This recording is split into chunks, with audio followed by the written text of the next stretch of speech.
Hello, and welcome to The Discriminating Gamer, the board game review show that wants to live up to Marie Antoinette's advice when she said famously, let them play board games. Say, have you ever had an idea? Me neither.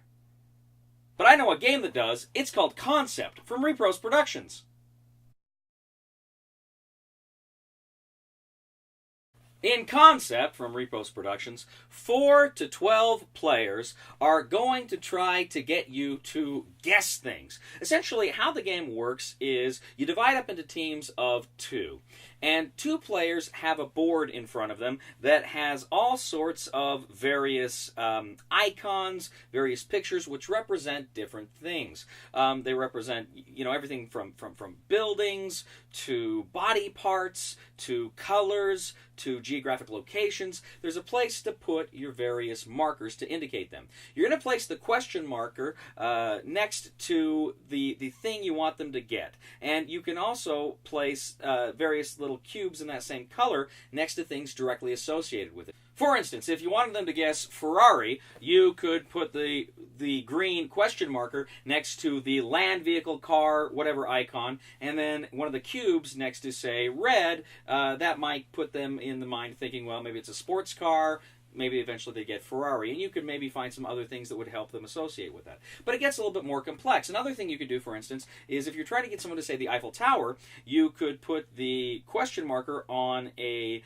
building icon. You could put one of the cubes next to kind of, a mechanical icon or a steel icon. But that's kind of vague. So what you can do is you can take a secondary, kind of a sub-category marker and place that on, say, a geographic location. Then you could take your cubes and put it on blue, white, and red. Well, people can look at blue, white, and red. They can see that that's associated with the country, not directly the object they're looking for. But then this is a subcategory of a structure, a building that is kind of still. Well, blue, white, and red. France. It must be the Eiffel Tower. So that's kind of how it works. And you can do various subcategories. There's markers for various subcategories and various ways in order to get people to find those things. Now what's going to happen is the 2 people on the team, they're going to try to get anyone to guess this. And people are trying to chime in. They're just all competing with each other to get it. Now, as soon as somebody guesses what it is, that person gets 2 light bulbs, 2 victory points. And each of the people who are putting them out there, they each get 1 victory point. Now, you go around like this, so at the same time you're working with somebody to put the clues out there, but it's kind of every man for himself when it comes to guessing. So once all of the double light bulbs are gone, the game is over. Whoever has the most victory points wins the game. It's very simple, very straightforward to teach and to learn. That's pretty much all there is to it.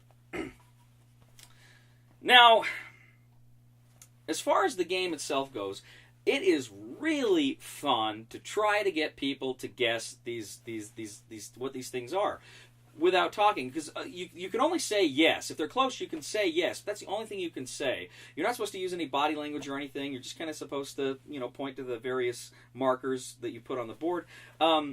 And it's intense. I was playing a game where they were trying to get me to say a chalet, like a French ski lodge. So they had France. They had the colors like I indicated. They had the mountains, and I'm thinking, oh, I'm so close.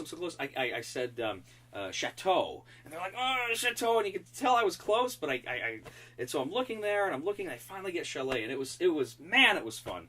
It was great fun trying to guess those things. It gets intense. It's a party game, and people really, really, I think, can respond to that aspect of it. It's like charades with a board and with markers and stuff.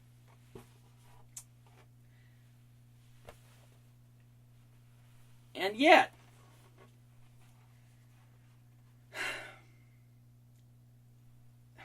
there really isn't a game here. This idea of we're trying to get people to guess it so they can get 2 points and we each can get 1. It just kind of doesn't click. It just doesn't really work as a game. In the rulebook, it kind of acknowledges this. In the rulebook, it says you may simply want to get rid of the points and just sit around trying to get people to guess, and that's fun. Okay, it's fun, but it's not a game. I think it was Scott Nicholson said, games it's play that is organized with structure and goals. Well, you take out the goals, and there's a little bit of structure, but it's not a game. Now, like I say, I had fun with this initially. It kind of got old because it kind of became apparent you're not really playing a game. You're just guessing and screwing around with friends, and yeah, it can be fun, and yeah, you're gonna laugh, I guarantee you. But I don't know for how long, because the game is style. It's not substance.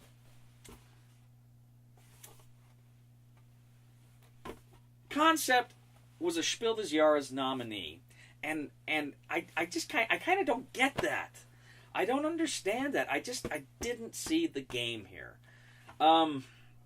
And that's kind of a problem with some party games that I've seen is they're about the party and they're not so much about the game. That's one of the reasons why I'm not a huge party game guy. There are some that I like, don't get me wrong, but some of them just kind of don't scratch an itch for me. This one didn't scratch an itch for me. I was disappointed. I kind of thought I would really get a kick out of this game, and where's the game? So, with that in mind, the discriminating gamer cannot recommend Concept. Cool concept, not really a game. Thank you so much for watching The Discriminating Gamer. Please, please, please like us on Facebook, subscribe to us on YouTube. Please leave a comment. We'd love to hear from you on YouTube, on Facebook, on our website, thediscriminatinggamer.com, or on Board Game Geek. The Discriminating Gamer. And you know what? Concept spelled backwards is Tbenek-nok. Please somebody help me on my feet again, and I don't know where I'm going, and I don't know where I've been. Please somebody help me on the solid ground. It's a long time, and I'll be dying. Once a year I wind up in the band. Switzerland. Japan. Swiss clock. Swiss clock. A Swiss clock. Swiss watch. Swiss Army knife. Oh my gosh.